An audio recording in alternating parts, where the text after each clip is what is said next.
म्लेच्छराज के अनुयायियों के विषय में जो अनुशासन म्लेच्छराज के द्वारा निर्धारित किए गए हैं उन पर हम चर्चा करते हुए इस श्रृंखला को आगे बढ़ाएंगे।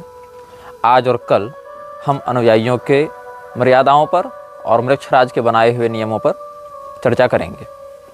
ये दो अनुभाग आपके लिए म्लेच्छराज के अनुयायियों की नियमावली और बाह्य अनुशासन को समझने के लिए बहुत सहयोगी सिद्ध होंगे।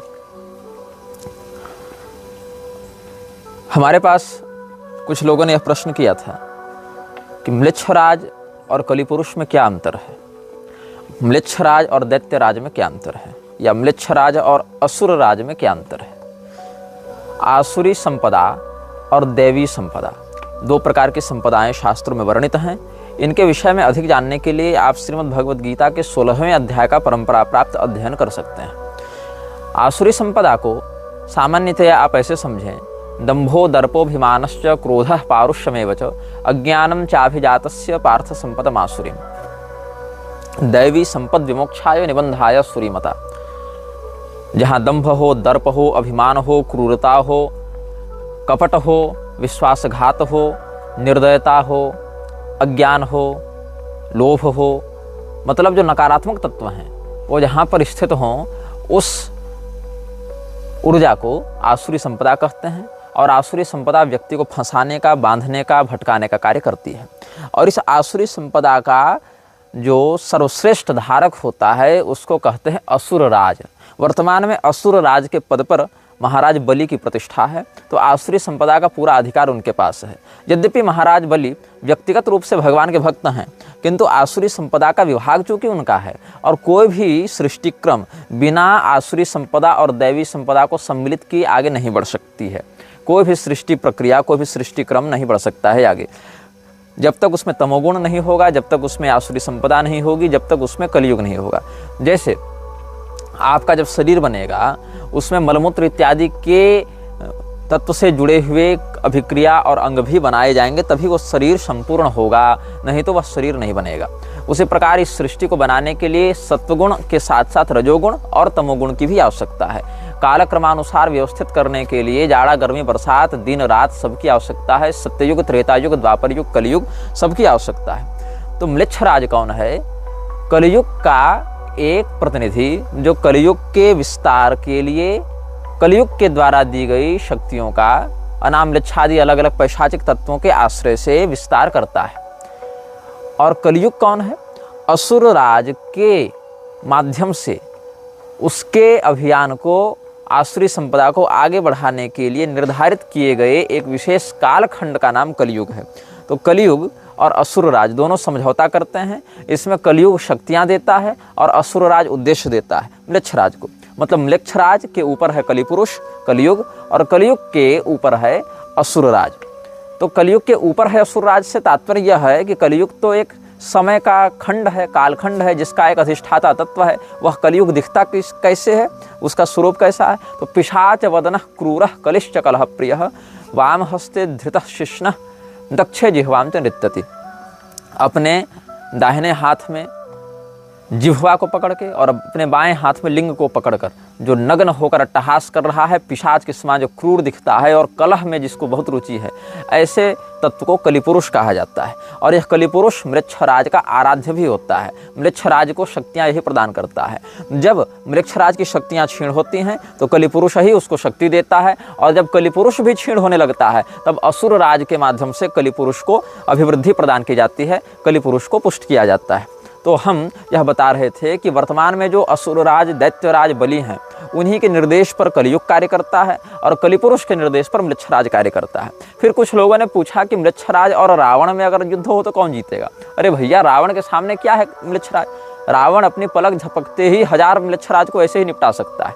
म्लेच्छराज इत्यादि की वास्तविक शक्ति देखें तो देवराज इंद्र के सामने भी कुछ नहीं है। देवराज इंद्र अपितु एक बार म्लेच्छराज को हरा चुके हैं, लेकिन देवराज इंद्र के प्रधान शत्रु तो असुरराज बलि हैं, इसलिए वो म्लेच्छराज से सीधे नहीं भिड़ते। शियान मेगमे तेनसाई पंचम इस नाम से एक वीडियो गेम भी लॉन्च हुआ था, और उस वीडियो गेम में आर्तम्लेक्ष का किरदार भी था। ये मुझे नहीं पता थी ये बात, लेकिन जब से हमने यह श्रृंखला प्रारंभ की है तब से बहुत से लोग संपर्क कर करके बता रहे हैं अपने अनुभव, बता रहे हैं अपने अभियान के बारे में, और बता रहे हैं कि इंटरनेट पर और भी कहाँ कहाँ क्या क्या चीज़ें संकेत के रूप में उपलब्ध हैं। तो एक गेम का उन्होंने मुझे लिंक भेजा था किसी सज्जन ने, उसमें लिखते हैं शियान मेगामी तेंसाई 5 आर्तम्लेक्ष हार्ड मोड। ये YouTube पर उपलब्ध है इस गेम का ट्यूटोरियल, और यहाँ पर आर्तम्लेक्ष का कुछ वैसा ही स्वरूप वर्णित है जैसा हमने बताया था। तो इस प्रकार से गेम इत्यादि के माध्यम से भी ये शक्ति लोगों को भटकाने का या अपनी ओर आकर्षित करने का कार्य करती है। अब हम आपको एक छोटा सा संकेत करेंगे, आपको थोड़ा सा परिश्रम स्वयं करना पड़ेगा। मैं चाहता तो इसकी लिंक दे सकता था, लेकिन मैं आपको लिंक नहीं दूंगा, मैं बस आपको विषय बता देता हूँ। 1989 ईस्वी में 1989 एक घटना घटित हुई थी। तेरेसा नाम की एक 15 साल की बच्ची जो ब्रिटिश नागरिक थी, ब्रिटेन की वो लड़की, ब्रिटिश लड़की जिसका नाम था टेरेसा, 15 साल की थी। उसका साक्षात्कार लिया था इयान लिस्ली ने, और इयान लिस्ली का वह साक्षात्कार 1989 में 1989 में प्रकाशित हुआ था। और आज से 4-5 वर्ष पूर्व 60 मिनट्स ऑस्ट्रेलिया इस चैनल ने उस इंटरव्यू का कुछ भाग हाइलाइट्स के रूप में प्रसारित भी किया था। आप गूगल पर सर्च करेंगे, यूट्यूब में जाकर 60 minutes Australia Satan's children Ian Leslie interview Teresa, इस प्रकार से कुछ कीवर्ड्स आप सर्च करेंगे तो वो साक्षात्कार आपको मिल जाएगा। जो 60 मिनट्स ऑस्ट्रेलिया में साक्षात्कार है वो लगभग 18 मिनट का है, और उसके एक्सटेंडेड वर्जन्स भी और चैनल्स में उपलब्ध हैं, और इससे मिलते जुलते बहुत से वीडियो उपलब्ध हैं। सार क्या है उस साक्षात्कार का? टेरेसा नाम की एक बच्ची के माता पिता का तलाक हो जाता है। माता पिता के तलाक के बाद वह अपने पिता की कस्टडी में जाती है, लेकिन उसका पिता उसे छोड़ देता है अपनी माँ के पास, मतलब लड़की अपनी दादी के साथ रहने लगती है। और उसकी दादी म्लेच्छराज से जुड़े किसी संस्था में काम करती थी, वहाँ से वह जुड़ी हुई थी। तो ये जब वो बच्ची 3 3.5 साल की थी तो उसको लेकर, टेरेसा को लेकर इसकी दादी जाती थी उस गिरोह में, और वहाँ पर बहुत से ऐसे कुकृत्य किए जाते थे जो कि रोंगटे खड़े करने वाले हैं। ये साक्षात्कार अंग्रेजी में है, आपको अगर अंग्रेजी अच्छी आती हो तो उस साक्षात्कार को अवश्य देखिएगा। वहाँ उस बच्ची ने सब कुछ बताया है कि कैसे, जब वो बच्ची 15 साल की हुई तब ये साक्षात्कार लिया गया, तो 12 साल में उसके साथ क्या क्या हुआ इसको उसने बहुत अच्छे से बताया है। वहाँ पर उसने कहा कि 10-10, 20-20 लोग मेरा बलात्कार करते थे और मेरी दादी हंसती रहती थी, और मेरी दादी भी बहुत से पुरुषों से संबंध बनाती थी और मुझे भी बनाने के लिए कहती थी और मुझे बनाना पड़ता था। तो पहले तो ज़्यादा कुछ हुआ नहीं, 11 साल की उम्र में जब हम गर्भवती हो गए तो 11 साल की उम्र में हमारा बच्चा जब जन्म लिया तो हम वहीं पर थे। फिर उस बच्चे को मेरे सामने मारा गया और उस बच्चे को मुझे खिलाया गया, और उसके बाद से जब हम गर्भवती होने लगे तो 8 बार हमारा गर्भपात करवाया गया, और केवल मनुष्यों से नहीं, गधे से, बकरे से संभोग करवाया जाता था। Sexual abuse, anal sex, oral sex सब करते थे वो लोग। और वो जो लोग थे जो इस रिचुअल्स को करते थे, जो ये शैतानी क्रियाएं करते थे, वो बहुत बड़े बड़े अमीर लोग हुआ करते थे। उनके घर, उनकी कोठियाँ बहुत बड़ी बड़ी होती थी, और मेरी दादी वहाँ काम करती थी, वहाँ की मेंबर थी। और वहाँ पर छोटे छोटे बच्चों को ले जाया जाता था, छोटे छोटे बच्चों की बलि दी जाती थी। वहाँ पर कई प्रकार के बलिदान शैतान के लिए किए जाते थे। एक तो एनिमल सेक्रीफाइस है, पशु का बलिदान। दूसरा है ह्यूमन सेक्रीफाइस, मतलब इंसान की बलि। तीसरा है सेक्सुअल सेक्रीफाइस, मतलब संभोग क्रिया के माध्यम से कुछ ऐसी क्रियाएं वो करते थे। और फेटस को, भ्रूण को निकालकर गर्भपात करके या फिर नवजात बच्चे की बलि देकर भी शैतान को संतुष्ट किया जाता था वहाँ पर। और 10 व्यक्ति, 20 व्यक्ति छोटे रिचुअल्स में, और बड़ा सेरेमोनियल अगर रिचुअल रहे तो 30 व्यक्ति, 40 व्यक्ति भी रहते थे, जिसमें कई बार पशुओं से संभोग कराया जाता था। छोटे छोटे बच्चों को लाते थे और बच्चों को वहीं पर बलि दिया जाता था। कई बार लोगों को ड्रग देकर लाया जाता था, उनके गले को काटा जाता था, और बहुत सी शैतानी गतिविधियाँ होती थी वहाँ पर, ऐसा उस बच्ची ने कहा। तो उस बच्ची के दावे के आधार पर उसका मेडिकल जाँच उसकी करवाई गई, तो पता चला कि सच में इस बच्ची का इतना बार गर्भपात हुआ है, या वैसे सेक्सुअल एब्यूज ये जिसके साथ हुए हैं उसके अंगों पर वैसा प्रभाव पड़ा है। और उसकी जब मानसिक जांच करवाई गई तो उसके जो मेडिकल असिस्टेंट्स थे, जो साइकियाट्रिस्ट थे और जो भी मनोवैज्ञानिक थे वहाँ पर, मनोचिकित्सक थे, उन्होंने बताया कि पिछले 2 साल में लगभग 20-22 लोग इस प्रकार के समान कथाओं को लेकर आए हैं। मतलब उसमें 5-6 साल के बच्चे भी थे, उसमें 25-30 साल के लोग भी थे, और उसमें बहुत से लोग तो ऐसे थे जो खुद वो संभोग करने वाले पुरुष मंडल में भी सम्मिलित थे और वहाँ से भाग कर थक कर वो सब आए थे। इस बच्ची से पूछा गया कि तुमको कभी ऐसा नहीं लगा कि मैं गलत कर रही हूँ, बुरा कर रही हूँ? उस बच्ची ने कहा कि मैं जब जन्मी, मैं बड़ी हुई, थोड़ी बहुत मुझे चलने बोलने की अकल आई तो मुझे इसी ज़िंदगी में ढकेला गया, तो मुझे लगा ये नॉर्मल ज़िंदगी का हिस्सा है। जैसे आपको कड़वी दवा खाना अच्छा नहीं लगता लेकिन आप खाते हैं इसको नॉर्मल समझकर, वैसे मुझे ये सब अच्छा नहीं लगता था, लेकिन मुझे लगा शायद पूरी दुनिया ऐसा ही करती होगी कि अपने पहले बच्चे को खा जाओ। और देखो विचित्र बात क्या है कि पिछले अनुभाग में ही हम इस बात को बता रहे थे कि कैसे अपने बच्चे का मांस खाना नॉर्मलाइज किया जा सकता है, एक उदाहरण को समझाने के लिए। और आज ही प्रातःकाल मुझे ये इंटरव्यू देखने को मिला और वो इंटरव्यू वास्तव में बहुत हृदय विदारक है। और मैं उसकी लिंक तो नहीं दूंगा, आप यान लेस्ली के द्वारा टेरेसा का जो साक्षात्कार लिया गया था 1989 में, उसको आप यूट्यूब पर सर्च करेंगे 60 मिनट्स ऑस्ट्रेलिया, तो इस चैनल पर उसका पूरा विवरण आपको मिल जाएगा। तो उसने एक कविता लिखी थी, 3 पंक्ति की मात्र कविता है जो उस बच्ची ने लिखी थी। उसमें कहती है, nothing left, I would scream but there is no voice left, I would cry but there are no tears left, I would fight but there is no strength left. अर्थ यह है, मैं चिल्लाना चाहती हूँ, मैं चिल्लाती, लेकिन मेरी आवाज़ नहीं बची। मैं रोना चाहती हूँ लेकिन मेरे आंसू नहीं बचे। मैं लड़ना चाहती हूँ लेकिन मेरे पास शक्ति नहीं बची। इसी 3 पंक्ति में उसने अपने सारे दर्द को व्यक्त किया है। और उस इंटरव्यू को जब सार्वजनिक किया गया तो बहुत विवाद हुआ और बहुत से लोगों ने अपने साथ साथ उस घटना से जुड़े हुए अपने अपने अनुभव साझा किए हैं। उस वीडियो का कमेंट बॉक्स बंद कर दिया गया है अब, जो कि बहुत लोगों ने बहुत कुछ उसमें लिखना प्रारंभ किया था। लेकिन यान लेस्ली का कहना है कि अपने पूरे पत्रकारिता के जीवन में, पत्रकारिता के करियर में उसने कभी भी इतना भयावह अनुभव नहीं किया जैसा कि उस टेरेसा नामक 15 साल की बच्ची का इंटरव्यू लेते हुए किया था। और मनोचिकित्सकों ने भी यह कहा कि ये बनी हुई कहानी नहीं है, ये कोई मतलब काल्पनिक या मनोरोग से जन्य कोई घटना नहीं है, ये इस बच्ची के साथ वास्तव में घटित हुआ है। ऐसा ही उन्होंने भी सिद्ध किया, मेडिकल और पुलिस जाँच में भी यही सब सिद्ध हुआ था। तो जिन लोगों को लगता है कि हम काल्पनिक घटनाएं बता रहे हैं, वो लोग या तो बहुत बड़े मंदबुद्धि हैं या तो बहुत शातिर हैं, जो नहीं चाहते कि इन घटनाओं को सामने लाया जा सके। अब हम बात करेंगे म्लेच्छराज के अनुयायियों के लिए कुछ नियम। उनके बाद हम 2 अनुभागों के बाद यह बताएंगे कि म्लेच्छराज के सैनिक लड़ने के लिए किस प्रकार की नीति का प्रयोग करते थे या बहुत से मामलों में किस प्रकार की नीति का आज भी प्रयोग करते हैं। म्लेच्छराज का अगला नियम यह है अपने अनुयायियों के लिए कि आपको समाज में सदैव प्रभावी दिखना है, डिसेंट दिखना है। ये नहीं कि आप दीनहीन दिख रहे हैं। इसीलिए आप देखिएगा पश्चिम का जगत और उसकी छाया में आने वाला समुदाय आज भी इस बात को बहुत ध्यान से एटिक्स को फॉलो करता है। एटिक्स आप समझेंगे कि कैसे आपको टेबल पर बैठना है, कहाँ छुरी रखना है, कहाँ कांटा रखना है, कहाँ चम्मच रखना है, कहाँ ग्लास रखना है, वाइन की ग्लास को कैसे पकड़ना है, रम के ग्लास को कैसे पकड़ना है, उसको छलकाना कैसे है, टाई कैसे पहनना है, वो कैसे लगाना है और बेल्ट कैसे लगाना है, शूलेस कैसे बांधने हैं। मतलब बिल्कुल उसकी एक नियमावली फिक्स होती है। वो डिसेंसी दिखाना चाहते हैं, डिसेंट दिखाना चाहते हैं ताकि लोगों को यह लगे कि ये बहुत अनुशासित व्यक्ति है, ये बहुत सुलझा हुआ व्यक्ति है। और कोई भी व्यक्ति दीनहीन अवस्था में म्लेच्छराज के अनुयायियों में से नहीं दिखना चाहिए। उसको हमेशा एक रौबदार व्यक्तित्व में समाज के सामने प्रस्तुत होना चाहिए। सबसे पहला कार्य है उसका पहनावा। उसका पहनावा अगर ठीक रहेगा, उसका पहनावा अगर प्रभावशाली रहेगा तो लोग आकर्षित होंगे। लोग आपके विचारों को नहीं सुनते, लोग आपके चेहरे को भी नहीं देखते, चेहरा तो सामने जाने पर दिखेगा, दूर से पहले आपके पहनावे की ओर आकर्षित हों। इसी के लिए फैशन शोज अपनाए जाते हैं, बनाए जाते हैं, ट्रेंड्स चलाए जाते हैं फैशन के नाम पर। और जो बहुत ही वाहियात और थर्ड क्लास चीज़ें होती हैं उनको भी सेलिब्रिटीज़ के माध्यम से प्रमोट किया जाता है ताकि वो एक सामान्य अनुशासन में लोगों के दिमाग में बैठ जाए कि हाँ ये करेंगे तो हम कूल लगेंगे, यह करेंगे तो हमें प्रगतिशील माना जाएगा, ये करेंगे तो हमें मॉडर्न समझा जाएगा।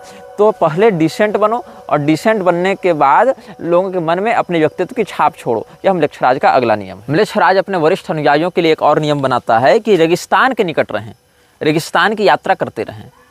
इसमें एक बहुत ही रहस्यपूर्ण बात है कि अशुचि मरुदेश निवासिनः, जो हमने आपको कुल्लूक भट्ट की टीका से बताया था, और वहाँ पर पिशाचों को मरुदेश में रहने वाला बताया गया है। और भारत में भी राजस्थान में जो लोहारगल तीर्थ है वहाँ पर ही म्लेच्छराज समाश्रितम ऐसा कहा गया है। तो म्लेच्छराजों की जो ऊर्जा है, वह जो पावर हाउस है उनका, वह अधिकांशतः रेगिस्तानी क्षेत्रों को प्रभावित करता है। वहाँ उसको एकांत मिलता है, सुनसान मिलता है, तपती रेत में उसकी ऊर्जाएं अधिक विकसित होती हैं। उसी के लिए वह, क्योंकि वहाँ रेगिस्तान में ब्रह्महत्या का वास है। आप ध्यान से अगर इस प्रकरण को समझे होंगे, जहाँ देवराज इंद्र ने विश्वरूप के माध्यम से जो ब्रह्महत्या प्राप्त हुई उनके वध के कारण, उसको 4 भागों में बांटा था। तो कहीं कहीं 6 भाग भी है, भ्रूण और अग्नि मिलाकर, लेकिन प्रधानता से 4 भागों में बांटा था। उसमें एक भाग पृथ्वी को प्राप्त हुआ। तो पृथ्वी में जहाँ बंजर और मरुस्थल इत्यादि वाली भूमियाँ हैं, वहाँ उस ब्रह्महत्या का प्रभाव बहुत अधिक रहता है। और जो ब्रह्म हत्या है, भ्रूण हत्या है, गो हत्या है, ये सब पाप पिशाचों के चित्तवृत्ति को आकर्षित करते हैं, उनका पोषण करते हैं। इसीलिए पिशाच और ऐसी पैशाचिक शक्तियाँ, आसुरी शक्तियाँ हत्या और पाप से घिरे क्षेत्रों में रहती हैं। फलतः वृक्षराज ने अपने अनुयायियों के लिए जो अगला नियम है वह बताया है कि डेजर्ट्स की यात्रा करो। यदि आप मरुस्थल में रहते हैं अच्छी बात है, नहीं रहते हैं तो वहाँ की यात्राएं आप करते रहें और डरे नहीं। और आपको रेगिस्तान की यात्रा साल में 2 साल में एक बार करनी चाहिए, ताकि आप उसकी जो ज्योति है उसको खाद पानी तेल ये सब मिलता रहे, अनाम लक्ष्य की ज्योति आपके हृदय में विकसित होती रहे। Don't be afraid to go to the desert road alone. और आपको अकेले जाना है, ये नहीं कि आपको फैमिली ट्रिप बनानी है, वहाँ पर अकेले उसकी यात्रा करनी है आपको। आप परिवार बच्चे पत्नी के साथ न जावें, मतलब एक प्रकार से आप ऑफिशियल विजिट कर रहे हैं अपने हेडक्वार्टर में, कॉर्पोरेट विजिट कर रहे हैं अपने हेडक्वार्टर में, ऐसा समझकर अकेले ही आपको रेगिस्तान की यात्रा करनी है। ये एक अप्रसिद्ध किंतु अनिवार्य नियम है।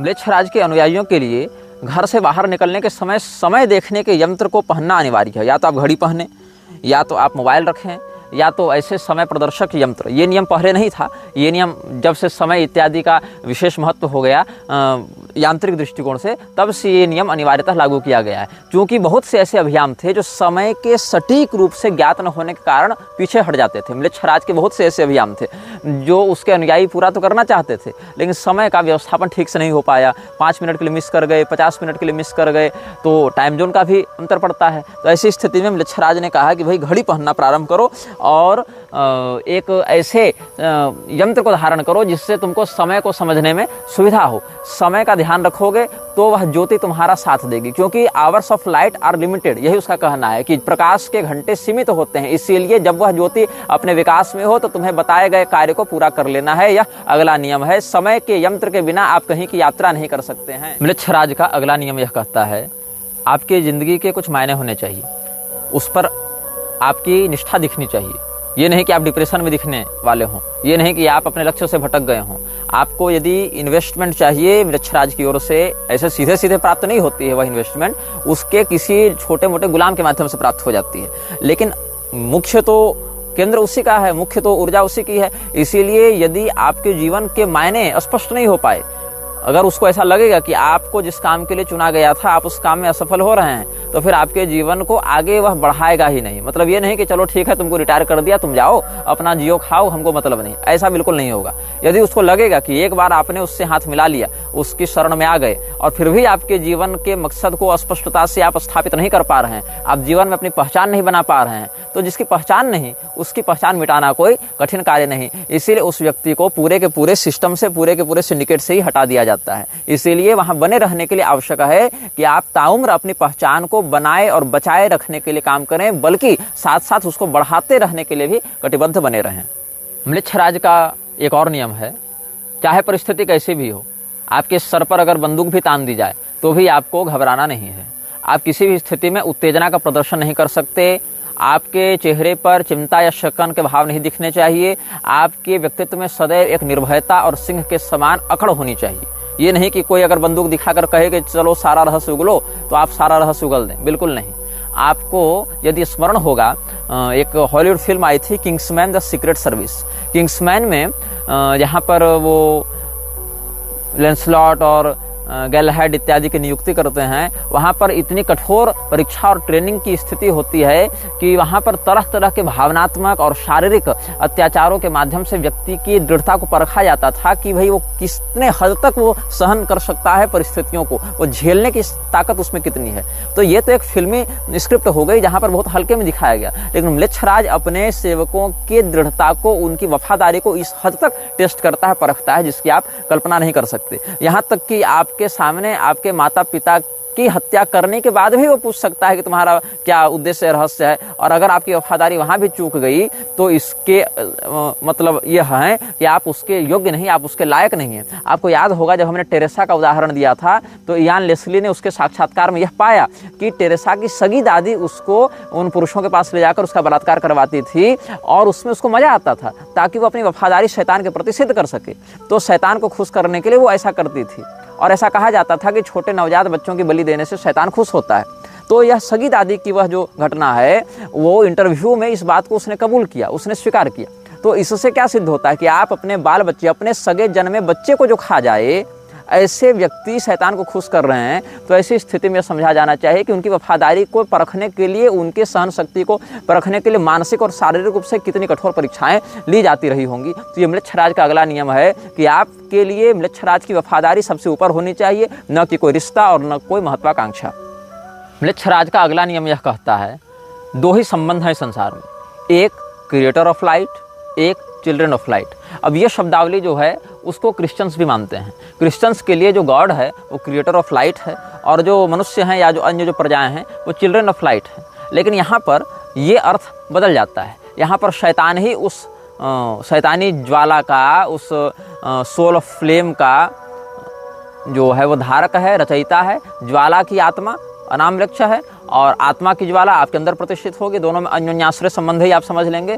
फ्लेम ऑफ सोल कहें या सोल ऑफ फ्लेम कहें, क्योंकि वह जो शैतानी आग है जिसकी वो उपासना करते हैं, जिसके पास वो बलिदान देते हैं बच्चों का, जिसके अंदर वो शैतान की प्रतिष्ठा करके उसको बच्चों का बलिदान देकर संतुष्ट करते हैं, वो बनाने वाला और उसके बच्चे, यही दो संबंध बच जाता है। एक जिसने उस ज्वाला को बनाया और दूसरा वह जो उस ज्वाला को अपने अभिभावक के रूप में हृदय में स्थापित करता है। तो आपको चिल्ड्रन ऑफ लाइट के आधार पर सदैव क्रिएटर ऑफ लाइट के नीचे रहना है। मतलब आप उसको ओवर रूल नहीं कर सकते, आप उसकी अवज्ञा नहीं कर सकते। इसीलिए जो क्रिएटर ऑफ लाइट है वह चाहे तो चिल्ड्रन ऑफ लाइट को बनाए, बढ़ाए, मिटाए, आप उसको क्रॉस क्वेश्चन नहीं कर सकते हैं। आपकी अथॉरिटी चाहे कितने भी बड़े हैसियत पर आप हों, चाहे आप राष्ट्रपति बन गए हों, चाहे आप प्रधानमंत्री हों, चाहे आप वर्ल्ड बैंक के प्रेसिडेंट बन गए हों, लेकिन आप चिल्ड्रन ऑफ लाइट ही रहेंगे। आप क्रिएटर ऑफ लाइट नहीं बन सकते। आप उसको अपदस्थ करके उसकी सत्ता को चुनौती नहीं दे सकते हैं। म्लेच्छराज ने अपने अनुयायियों के लिए पैरवी निषिद्ध रखी। ये नहीं कि कोई व्यक्ति पैरवी करके किसी को ऊपर बढ़ा दे। Captains must earn their rank. जो नायक बनेगा, जो अधिकारी बनेगा, उसमें वह योग्यता होनी चाहिए, वह काबिलियत होनी चाहिए, वह समर्पण होना चाहिए उस पद पर बैठने के लिए जो आवश्यक है। वहाँ पैरवी नहीं चलती कि मेरा भाई है, मेरे पिताजी हैं, मेरा साला है, इसको भी यहाँ सम्मिलित करवा देते हैं। बिल्कुल नहीं। वहाँ इंडिविजुअल्स काम करते हैं, वहाँ फैमिलीज काम नहीं करती हैं। वहाँ पर व्यक्तिगत संबंध बनता है। Creator of light, children of light, बस इतना ही है। वहाँ पर किसी की कोई नाते रिश्तेदारी नहीं है। प्रत्येक व्यक्ति एक इंडिविजुअल एंटिटी है, एक यूनिट है वह। और आज के समाज में इस नियम को सार्वजनिक रूप से भी लागू किया जा रहा है। पहले परिवार को समाप्त किया गया, ज्वाइंट फैमिली को तोड़कर न्यूक्लियर फैमिली लाई गई। फिर न्यूक्लियर फैमिली में से पति पत्नी को अलग किया गया, अब उसके साथ बच्चे अटैच कर दिए गए, अब बच्चे भी अलग कर दिए गए। तो कहीं न कहीं एक संयुक्त परिवार से कटता हुआ छोटा परिवार, फिर वहाँ से केवल पति पत्नी और वहाँ से केवल बच्चे और वहाँ से केवल एक इंडिविजुअल एंटिटी के रूप में तुम्हारी पहचान को स्थापित करने का कुचक्र किया जा रहा है। इससे क्या होता है, व्यक्ति का सामाजिक बल घटता जाता है। व्यक्ति अपने आप में अकेला और असहाय महसूस करने लगता है और अकेला असहाय व्यक्ति अगर कोई है तो उसको अपने वश में करके गुलाम बनाए रखना बड़ा सरल होता है। म्लेच्छराज अपने अनुयायियों के हृदय में बदले की भावना का निषेध करता है। आपके मन में बदले की भावना नहीं होनी चाहिए। इसका अर्थ आपको ऐसे समझना चाहिए कि विश्व में अभी यूक्रेन और रूस का युद्ध चल रहा है। कुछ लोग यूक्रेन के पक्ष में हैं, कुछ लोग रूस के पक्ष में हैं। ऐसे ही फ़लस्तीन इजराइल का युद्ध चल रहा है। दोनों के ओर से अपने अपने लोग हैं। ऐसे ही अलग अलग देशों में बातें चलती रहती हैं। लेकिन जो टॉप मोस्ट अधिकारी होते हैं म्लेच्छराज के, उनके हृदय में एक दूसरे के प्रति बदले की भावना नहीं रहती है। आप इसको भारतीय परिप्रेक्ष्य में से देखें कि जिस मनमोहन सिंह की सत्ता को उखाड़ फेंकने के लिए नरेंद्र मोदी ने तमाम भाषण दिए और लोगों के मन में मनमोहन सिंह की नकारात्मक छवि गढ़ी, मनमोहन सिंह के मरने के बाद नरेंद्र मोदी सरकार उसकी बड़ी प्रतिमा लगवा रही है, उसके लिए राष्ट्रीय शोक कर रही है। क्यों कर रही है?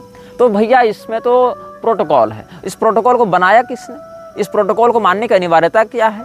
इस प्रोटोकॉल के आधार पर आप जिस जनता को कह रहे थे कि ये व्यक्ति देश को नष्ट कर रहा है, खोखला कर रहा है, देश की अर्थव्यवस्था और सुरक्षा के साथ समझौता कर रहा है, मतलब एक प्रकार से देशद्रोह कर रहा है, फिर वह प्रोटोकॉल कौन बना रहा है जिसने आपके हाथ इतने कमज़ोर कर दिए कि आप मजबूर हो गए उसकी प्रतिमा बनाने के लिए और उसको महिमामंडित करने के लिए। तो जो भी म्लेच्छराज के टॉप मोस्ट होते हैं, ऊपरी स्तर पर जो सत्ता को प्रतिनिधि के रूप में चलाते रहते हैं, वो एक दूसरे के प्रति बदले की भावना नहीं रख सकते। और अगर वो ऐसा रखने लगे, तानाशाही में उतर गए और स्वयं को ही मालिक समझ बैठे, तो उनके जीवन में भी बहुत से संकट लाकर उनको युद्ध इत्यादि के माध्यम से हटा दिया जाता है। जैसे कि कर्नल गद्दाफी को हटाया गया था लीबिया से, क्योंकि उसने अपनी एक स्वायत्त सत्ता और अपनी एक स्वायत्त अर्थव्यवस्था को बनाने का प्रयास किया था। तो आप अगर म्लेच्छराज के अनुयायी हैं तो आपके लिए यह बदले की भावना नष्ट हो जावे, इसको समझना बहुत आवश्यक है। क्योंकि आप चाहे समाज में कितना भी विरोध करें, आप हृदय में बदले की भावना नहीं रखेंगे। और बदले की भावना यदि आप रखेंगे और वैसा ही व्यवहार करेंगे तो इसमें आपको एक बहुत मजबूत और बहुत ठोस पक्ष यह रखना पड़ेगा कि हमने जो काम किया वह न्यायोचित किया, हमने जस्टिस को लागू किया। यही कारण है कि अमेरिका अगर कहीं पर हमला भी करता है तो वहाँ पर यह नहीं कहता कि हम शत्रुता निभा रहे हैं, वो क्या कहता है, इस देश में हम लोकतंत्र की स्थापना कर रहे हैं, यहाँ जनता का राज ला रहे हैं, यहाँ न्याय का, कानून का राज ला रहे हैं, हम टायरेंट्स के एट्रोसिटीज से जनता को मुक्त कर रहे हैं। ऐसा उसका पक्ष रहता है। तो या तो बदले की भावना न रखो, या फिर अगर बदला लेना आवश्यक हो जावे तो वहाँ पर एक ऐसा पक्ष प्रस्तुत करो कि लोगों को यह न लगे कि बदला ले रहा था, लोगों को लगे यहाँ तो न्याय और जस्टिस की स्थापना की जा रही थी।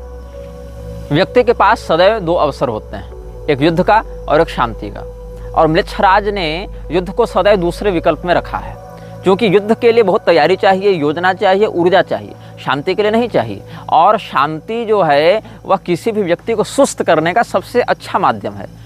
अभी देश में अगर युद्ध हो जावे तो सभी लोग हड़बड़ा जाएंगे, उनकी ऊर्जाएं अलग अलग विभागों में बट जाएंगी, उनकी प्रोडक्टिविटी समाप्त हो जाएगी। केवल युद्ध से जुड़े हुए जो इंडस्ट्रीज हैं उनका विकास होगा, लेकिन बाकी इंडस्ट्रीज बैठ जाएंगे, रसातल चले जाएंगे, नष्ट हो जाएंगे। और कहीं ना कहीं अगर सर्वाइवल का प्रश्न आया, अगर सर्वाइवल क्राइसिस की बात आई, अगर अस्तित्व की बात आई, तो जो व्यक्ति कायर भी है वह भी अपेक्षाकृत अधिक पराक्रमी बन जाता है परिस्थिति की मार से। इसीलिए युद्ध को दूसरे विकल्प में रखता है म्लेच्छराज। पहला विकल्प यह रहता है कि तुम शांतिपूर्ण समाज की स्थापना करो ताकि लोगों का ध्यान प्रोडक्टिविटी में रहे, लोगों का ध्यान हमारे लिए ऊर्जा, हमारे लिए अर्थव्यवस्था, हमारे लिए उद्योग को बढ़ाने में लगी रहे, और लोगों को रहे कि हम तो एक सफल और सुरक्षित जीवन जी रहे हैं। और जिस व्यक्ति को अपने सफल और सुरक्षित होने का भ्रम हो जाता है वो कभी भी अपने ऊपर आने वाले संकट के लिए पूर्व तैयारी नहीं कर सकता है। और जो पहले से तैयारी करके नहीं रहेगा, उसके घर में आग लगेगी, कुआं रहेगा नहीं तो पानी लाएगा कहाँ से? आग लगने पर कुआं खोदेगा भी तो उसको अभिष्ट फल की प्राप्ति नहीं होगी।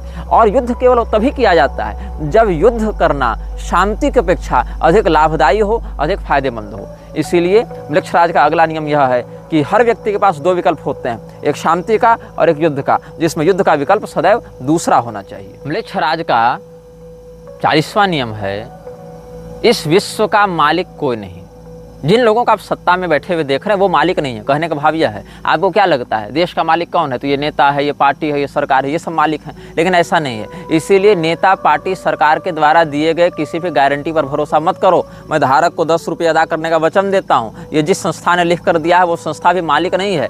इसीलिए कोई भी व्यक्ति इस दुनिया को रूल नहीं करता जिन लोगों को आप देख रहे हैं, और जो इस दुनिया को रूल कर रहे हैं उन लोगों को आप नहीं देख रहे हैं। इसलिए म्लेच्छराज के अनुयायियों के लिए 40वां नियम अनिवार्यतः यह होता है कि जिन व्यक्तियों को आप सत्ता में बैठा हुआ देख रहे हैं उनमें से कोई भी व्यक्ति असली मालिक नहीं है। इसलिए उनके द्वारा कहे गए वचनों पर आप भरोसा मत करें। आप केवल उस ज्योति की जो प्रेरणा है, जो मानसिक तरंगे हैं, उनका संकेत समझें, उनका पीछा करें, उनको फॉलो करें। अपने नेता के द्वारा कहे गए वचनों पर विश्वास करने से दुष्परिणाम यह होगा, हो सकता है वह नेता किसी और प्रोजेक्ट के लिए काम कर रहा हो, उसके माध्यम से जो बयान दिया जा रहा है उसके पीछे कुछ और योजना कार्य कर रही हो और आपका डिपार्टमेंट कुछ और हो। इसीलिए कभी भी जिन लोगों को सत्ता में प्रत्यक्ष रूप से बैठाया जाता है वो वास्तव में सत्ता चला नहीं रहे होते, और जो व्यक्ति नहीं दिख रहे हैं उन्हीं के हाथ में पूरी सत्ता की बागडोर होती है। इसीलिए इस विश्व पर कंट्रोल करने वाली जो आसुरी शक्तियां हैं उन्होंने सदैव समाज को इस भ्रम में डाले रखा कि उनका कोई अस्तित्व नहीं है, और जिसका अस्तित्व नहीं है आप उससे लड़ नहीं सकते।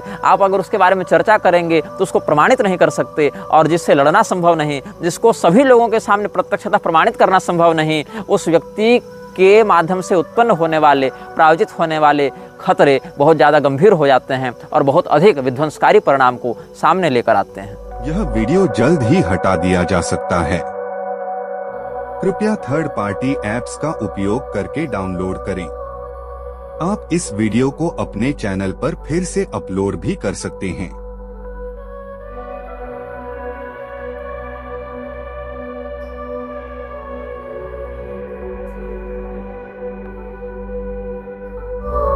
This video may get deleted soon. Please download using third-party apps. You may also re-upload this video on your channels.